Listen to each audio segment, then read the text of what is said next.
take up stoichiometry in physical chemistry, and the focus is on titration numericals. Okay, but before I progress further, please hit the like button and subscribe to my channel. Here is question number 1. 0.305 grams of a copper 2 plus salt was dissolved in water and added to an excess of potassium iodide aqueous solution, liberating iodine. And this is the equation corresponding to that reaction. All right. The iodine liberated result shows up is observed as a brown colored solution. So now you've got a brown colored solution.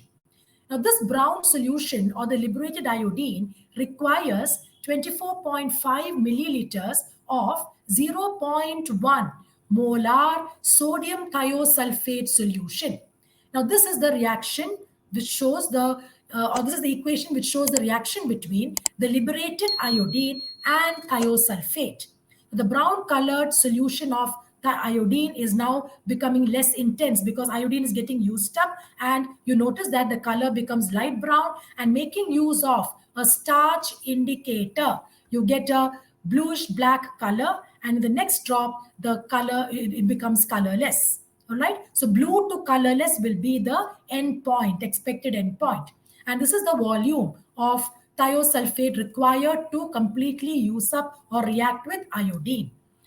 Okay, so notice that it is a redox titration numerical because in the first equation, the iodide ion is getting oxidized to iodine -1 to 0.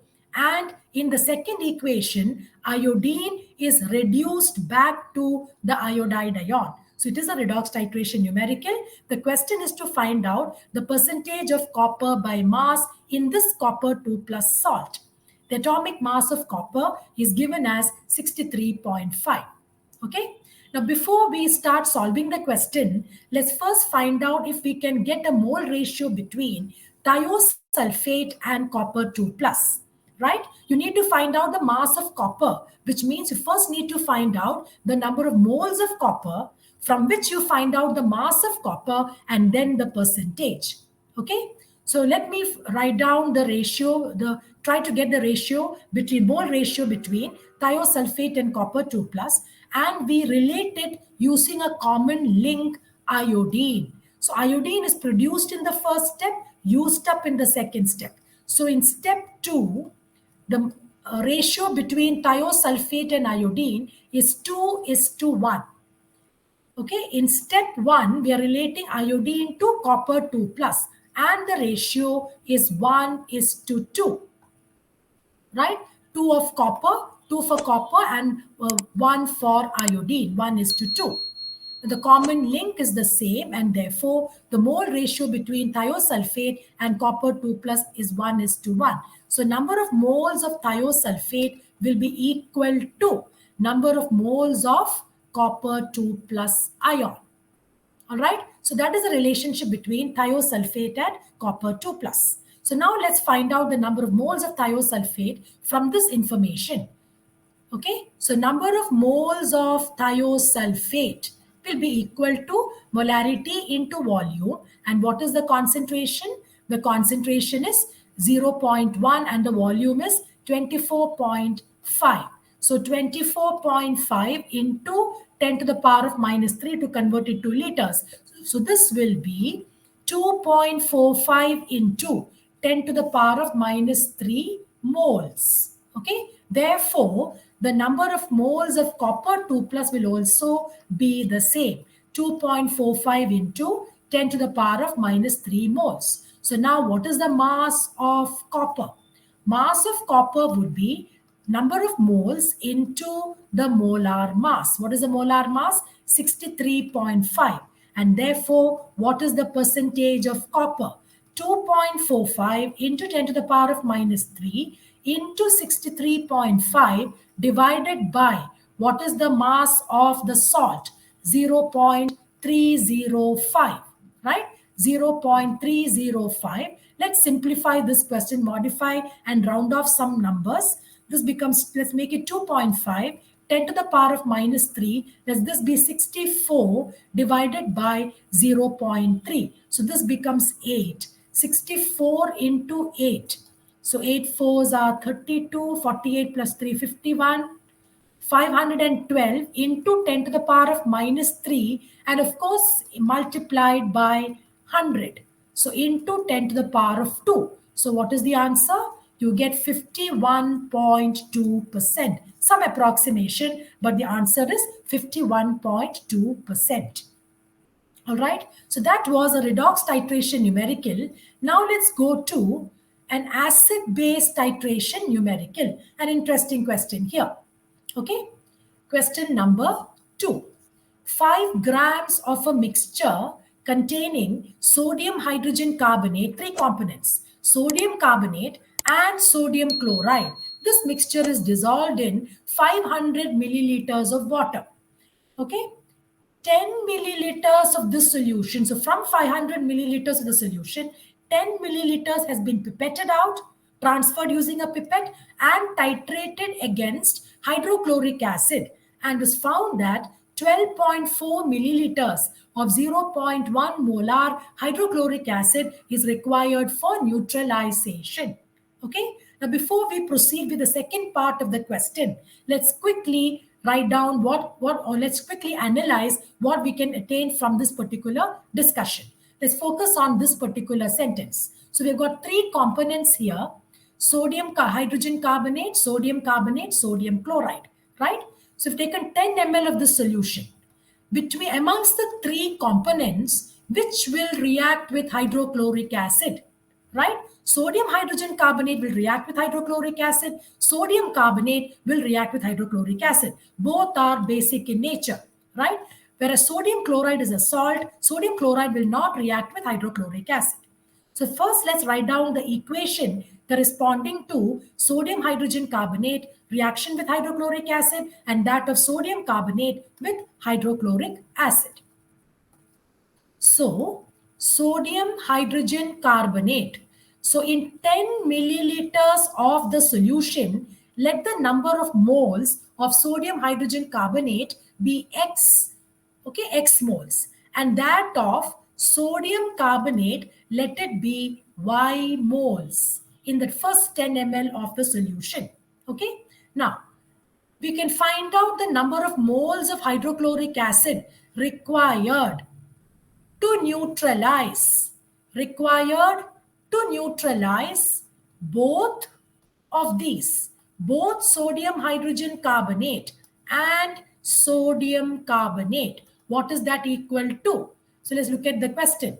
That is equal to 12.4 and 0.1. So 12.4 multiplied by 10 to the power of minus 3 to convert to liters into 0.1 is the concentration, or 1.24 into 10 to the power of minus 3 moles is the number of moles of hydrochloric acid required to neutralize both these. Now let's write the equation.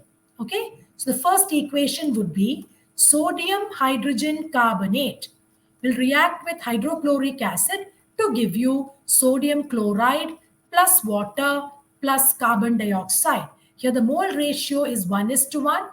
If this is X moles, which we assumed, the number of moles of hydrochloric acid required to neutralize only sodium hydrogen carbonate will also be X moles. Now, with respect to sodium carbonate, the reaction would be this: 2 NaCl plus water plus carbon dioxide. Here the mole ratio is 1:2. So if this is Y, this will be 2Y. Okay, so X corresponds to, so here X moles of hydrochloric acid is used to neutralize only sodium hydrogen carbonate. 2Y moles of hydrochloric acid is used to neutralize only sodium carbonate, right? So, X plus 2Y is equal to, we've already found out the number of moles of hydrochloric acid required to neutralize both, which is 1.24 into 10 to the power of minus 3. Okay, so that is what we deduce from the first part of the question. moving back to the question, in another experiment, 10 ml of the same stock solution, which contains sodium hydrogen carbonate, and sodium chloride, is now mixed with 10 milliliters of 0.15 molar sodium hydroxide solution.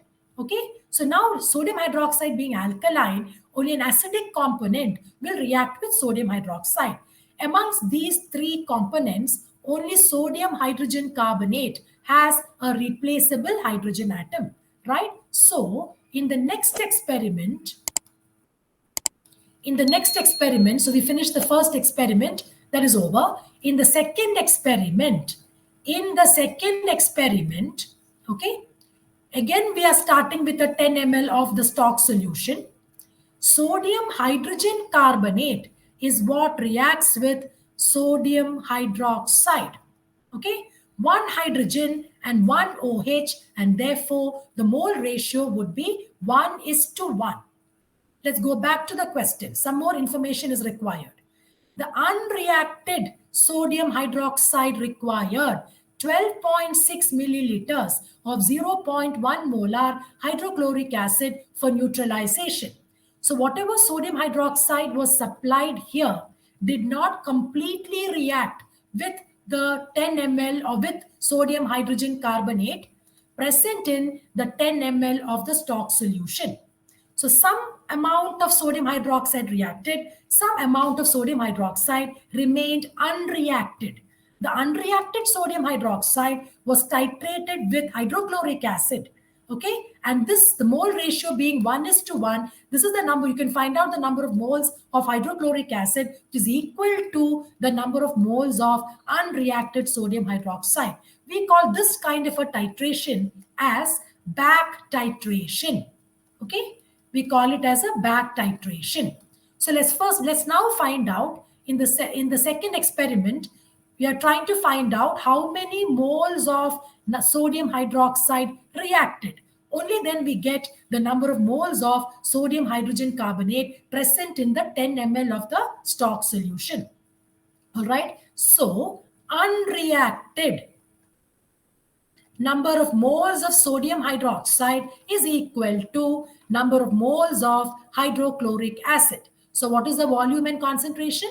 12.6 and 0.1. So here we have 12.6 into 10 to the power of minus 3 into 0.1, which is 1.26 into 10 to the power of minus 3 moles. Okay.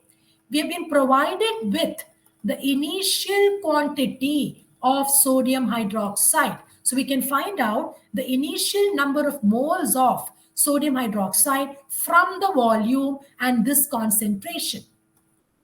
So the volume was, the volume was not 10 ml.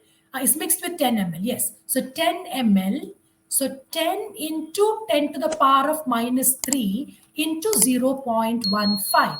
This becomes 1.5 into 10 to the power of minus 3 moles, right?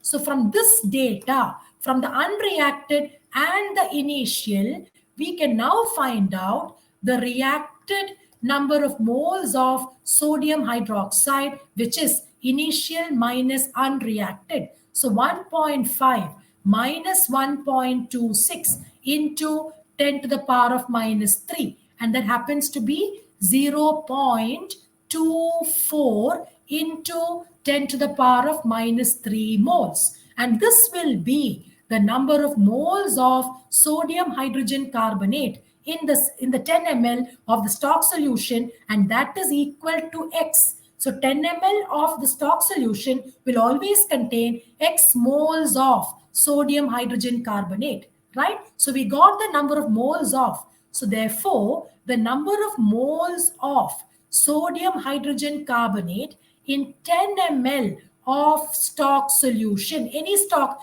10 ml of the stock solution. First experiment was also 10 ml of stock solution. Second experiment is also 10 ml of stock solution. So the number of moles will be X, and that is equal to 0.24 into 10 to the power of minus 3 moles. Right? Now, the original volume of the solution was 500 milliliters. Okay, so therefore in 500 milliliters, what is the number of moles of sodium hydrogen carbonate? So that would be 0.24 into 10 to the power of minus 3 into 500 by 10. Okay, so what is that equal to? 0.24 into 10 to the power of minus 3 into 50. Let's leave it at that. Okay, now we know that from the first discussion here, x plus 2y is equal to 1.24 into 10 to the power of minus 3. We found out x, which is 0.24 into 10 to the power of minus 3. So now we can easily find out y in 10 ml. Okay, so that is our next discussion. So let me go to the next board. So now we are focusing on sodium carbonate. Okay, in 10 ml, we got the relationship x plus 2y is equal to 1.24 into 10 to the power of minus 3. X is equal to 0.24 10 to the power of minus 3 plus 2y 1.24 into 10 to the power of minus 3. So 2y is equal to 1 into 10 to the power of minus 3. Subtract. So what is y equal to? 0.5 into 10 to the power of minus 3 moles. Y corresponds to the number of moles of sodium carbonate in 10 ml. Therefore, in 500 ml, the number of moles of sodium carbonate would be 0.5 into 10 to the power of minus 3 into 500 by 10, which is 50. Right? So we got the number of moles of sodium carbonate and sodium hydrogen carbonate in 500 ml. Now let's find out their masses. Okay? Now we are finding out the masses. All right? So first, let's find out the mass of sodium hydrogen carbonate. So 500 ml was the original volume in which entire mixture was dissolved. So number of moles into molar mass. So number of moles we got for sodium hydrogen carbonate was this, 0.24 into 10 to the power of minus 3 into 50. Okay, we have to make a few approximations here also. 0.24 into 10 to the power of minus 3 into 50, and molar mass is what? 84. Let's leave it at that. Okay, or let's find out the mass here. So it should not be difficult. So this would be 0.24 into 50 into 84. Okay, so we can calculate this. 24 into 5 would be 120, so 1200. So 24 into 50 is 1200. So 0.24, so that will be 12 into 84 into 10 to the power of minus 3. So 12 fours are 48, 96 plus 4, 100. 1008 into 10 to the power of minus 3, or 1.008 grams. So without modification, we could easily solve that. Similarly, let's find out the mass of sodium carbonate, obviously in that mixture, which is 0.5 into 10 to the power of minus 3 into 50. Molar mass of this sodium carbonate is 106.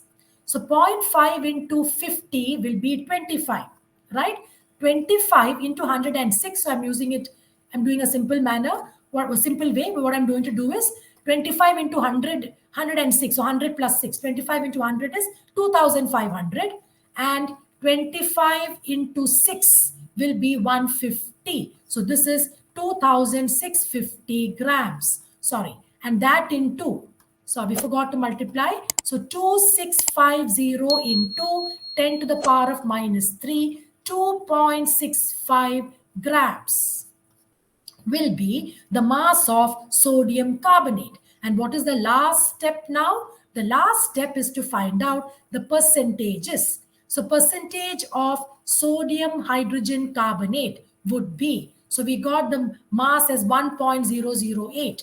1.008 into 100 divided by, what is the mass of the mixture? 5 grams. divided by 5. A small approximation, 1 by 5 into 100 will be approximately 20%. Okay. Similarly, the percentage of sodium carbonate would be 2.65 divided by 5 into 100. This is easy. So 0.5, okay, and 3 into 100, we get 53%. Okay, so we got the composition of sodium hydrogen carbonate in the mixture, sodium carbonate in the mixture. What are you left with? Therefore, percentage of sodium chloride will be 100 minus 73, 53 plus 20, and that will be 27%, approximately 27%. So these are the compositions of the three components, namely sodium hydrogen carbonate, and sodium chloride present in 5 grams of the mixture. Okay, and we found out the mass percent. All right. So these were two questions on titration. So one was based on redox titration, the other was based on acid-base titration. Thank you.